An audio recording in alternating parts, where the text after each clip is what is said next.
Okay, for your dowel rods, as you notice on this one, see these lines here? You don't want these ugly lines on your piece. Plus, you want to make sure it's sealed. See, and also it has the blue. See the blue on the end? So you want to make sure those are sanded off, and you seal it. So you see, you think this is done, but it really isn't. So we'll unscrew them in real quick. Not a big deal. The trick is, though, when you unscrew them, so you don't lose the screws, since these little screws are more expensive than the big screws. They're harder to get, I guess. So what I would suggest you do is, so you don't lose them, is if you want, you can put them back in here, because we're going to stain around it anyhow, just so you don't lose them. Now, if you've already done it, that's fine.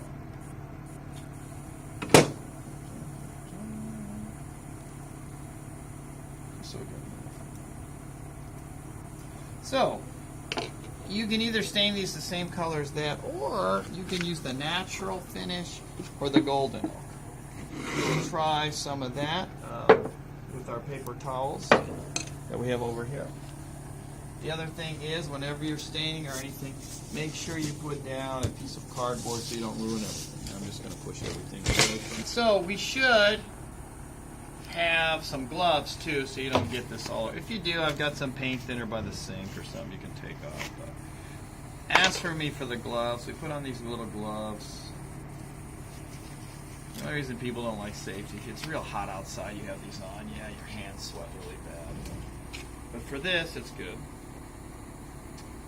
We will find, where's my thumb? Lose the thumb. Oh, there's the thumb.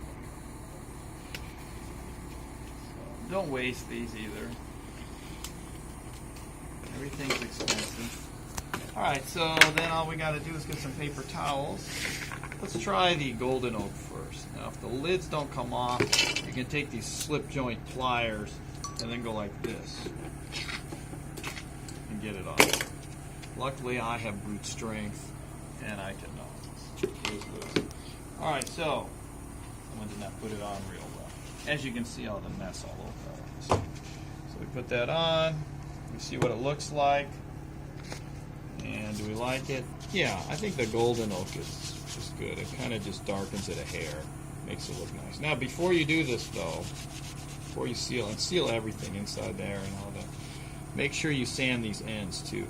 You can take them to the sander, but when you're sanding, let's say it's the disc sander, that's part of the belt sander and all that, move it back and forth. Don't just, let's say here's the sanding disc spinning, and you put it in one spot, it's going to burn and ruin that one spot. So when you're sanding, hold it straight, move it back and forth a little bit.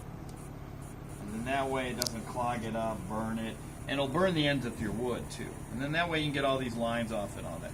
Let's see, it makes it look better. It seals it, because what happens in the winter when you turn on your furnace, it dries out the wood and all these dowel rods will bend and warp on you.